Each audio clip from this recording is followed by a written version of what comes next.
How are you?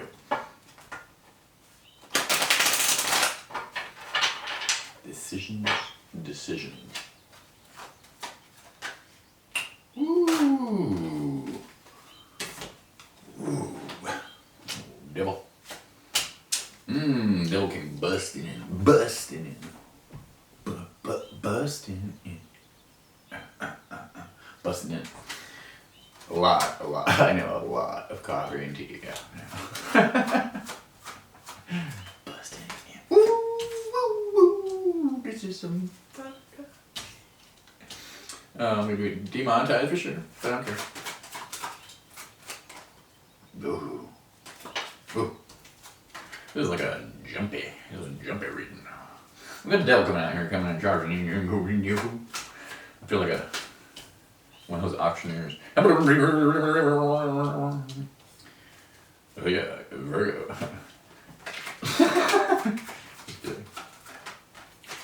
Got a tower.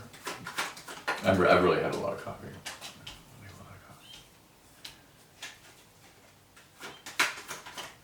I'm really excited.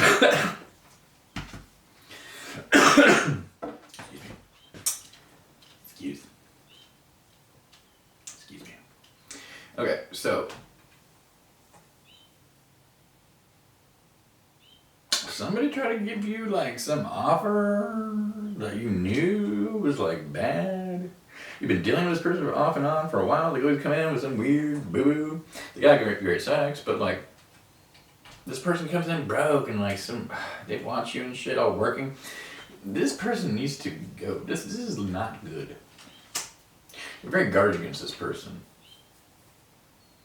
They're obnoxious. They're always just trying to argue and squawk. You've cut this person off, but they still coming in and trying to think they have opportunities, like they can love bomb you. No. And you're going in and out because you still have emotions attached to this person because you're having sex with them. Stop having sex with them. Stop having sex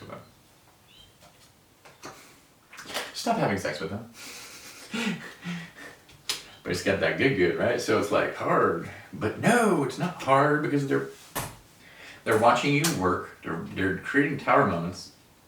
They're coming out with that good. They're getting what they want and they're leaving. So I'm gonna put it into this. Here they come. And when this person comes around, you might be intimidated by this person, I think. It's like, you keep your emotions to yourself. Either you're really in love with them, and it's just not working out for you. And I think you're coming into the realization, like, this is not fucking good. Could have been 15 years or more in this relationship. It doesn't really matter. 15 days, shit. Could be fatal attraction. But we see this ending coming. You're going to get some information coming to you that you're probably going to keep to yourself, and as this person comes back, you're going to cut them out. They're going to be mad. This person thinks they can play games and they can have success over you because they pretty much try to dominate you with love bombing and stuff. Yeah, it's right there, 5 of Swords. They continuously promise, maybe even have some money, but they continuously promise, they create more problems than anything. They continuously promise to have some type of restart, or some type of happy ending, some type of da-da-da-da-da-da. It's too much at this point. You've seen too much you cannot unsee. You're heartbroken. You know what's happening. It could be given to other people.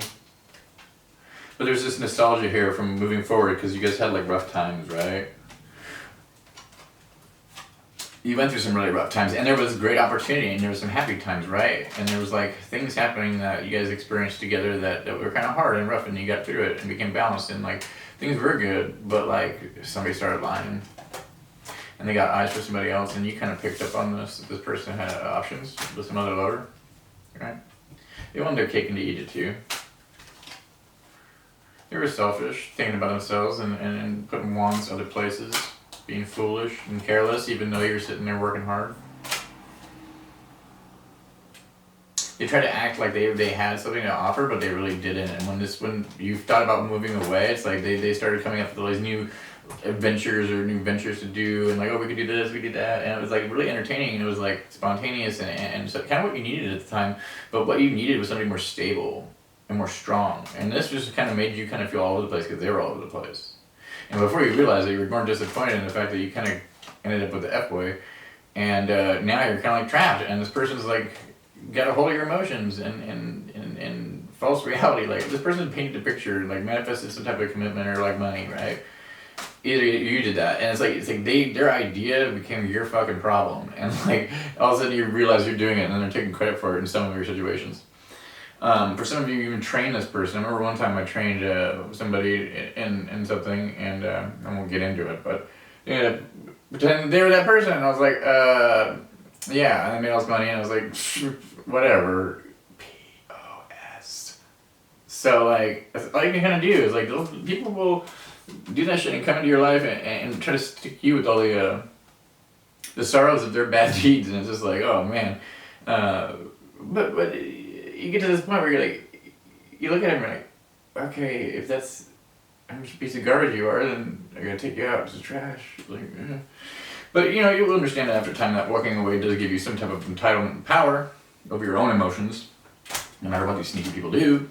Always come in there and try to play with them, and if you shut them down, you have happiness just moving forward, and they can watch you become the actual wish of someone that they realize, and they're like, oh shit, and then they get their karma, and they're like, I made a dumb decision. I shouldn't have done that. That person was dope. I look at my justice. I could have celebration. I could have more than enough to give, and more opportunities. Damn, they're the empress, but I fucked it up. Anyways, you like what I'm doing here? Gotta do a like and subscribe. I really appreciate that. If you could, just a little button right there, just like right there on the bottom, just like it. It helps with the algorithm, and it helps with my voices too. Every time you click that like button, I'm gonna change my voice, you know what I'm saying? Okay. Anyways, bye.